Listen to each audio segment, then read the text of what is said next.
despite the terribly draining and emotional things that you went through over the months leading up to the resignation, and then the things you've described about the days and the day of the resignation itself, that in all the things you said, you never simply said, I'm sorry.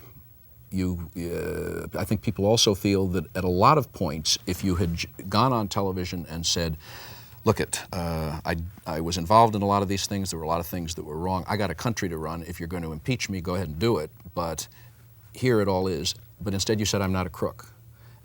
And at no point did you say, or have you said, that something as simple, which is you've said that you won't grovel, and but there's a difference between groveling and being sorry.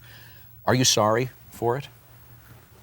My answer to that question, and to those who say, will you apologize? Are you sorry?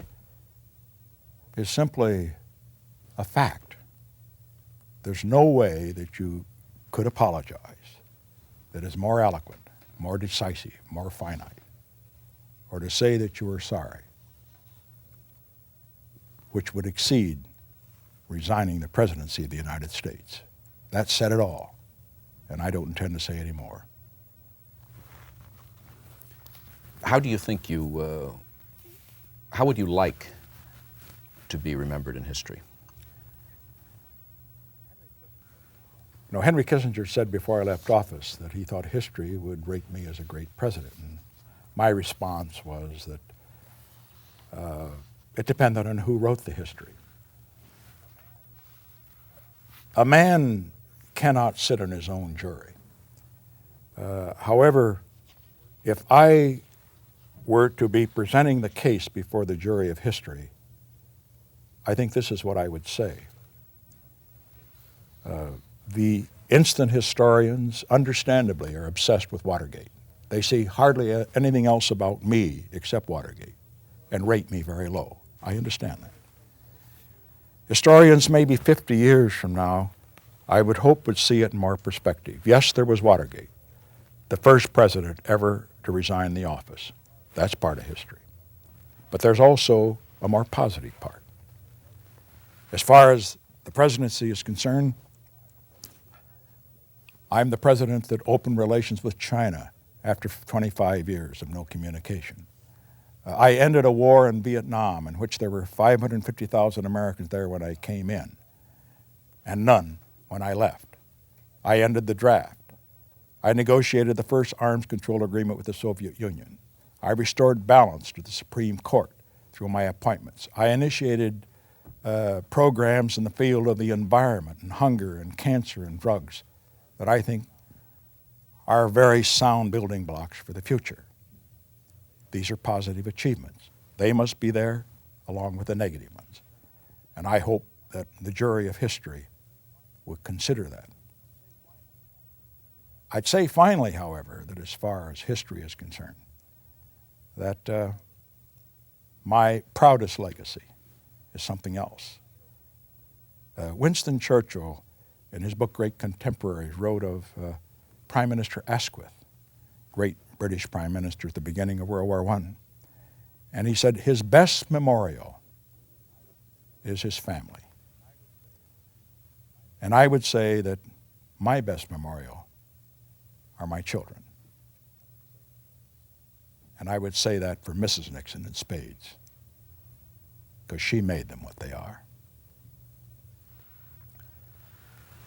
It was said of Queen Mary Tudor, or that she said when she died and they opened her up and they would find the word Calais, the town that she had lost in France, written on her heart. What would be found written on your heart? Easy. Pat. You said when you were vice president in an interview with Stuart Alsop, you said, a major public figure is a lonely man. I can't confide absolutely in anyone, even in Pat. It's something like wearing clothing. If you let your hair down, you feel too naked. And Henry Kissinger has written of you, the essence of this man is loneliness. Do you consider yourself to be a lonely man? No, I never fret about it. I would say, however, I would be perhaps amend Dr. Kissinger's comment this way. The essence of virtually every great leader, and I'm not saying I'm great, but the essence of every great leader I have known, he was a lonely man. In China in 1972, talking to Zhou Enlai, you said that you always learned more from your defeats than from your victories, and that you hoped that at the end of your life you would be able to say that you had had one more victory than defeat. Do you feel that you can say that? That will depend on what happens. If, for example, there's a breakthrough in cancer, that's a victory. If, for example, my environmental programs are carried out in a responsible way, that's a victory. If, for example, the China initiative doesn't fall apart, that's a victory. Let me say, if we didn't have the China initiative now, we'd be in terrible trouble. And that's why I'm doing everything I can to keep it together. If, for example, we're able to build in the relationship with the Soviet Union, to reestablish a hard-headed détente, that's a victory. I consider it a victory, in other words, if we move the world toward peace and justice and progress. That's what I live my life for. That's what I think we contributed toward. And that's why, in the balance of my life, to make sure that I come out with one more victories than defeat, I'm going to do everything I can to see that the initiatives we began are not lost, but that they are nurtured and that they grow. Do you consider that you've had a good life?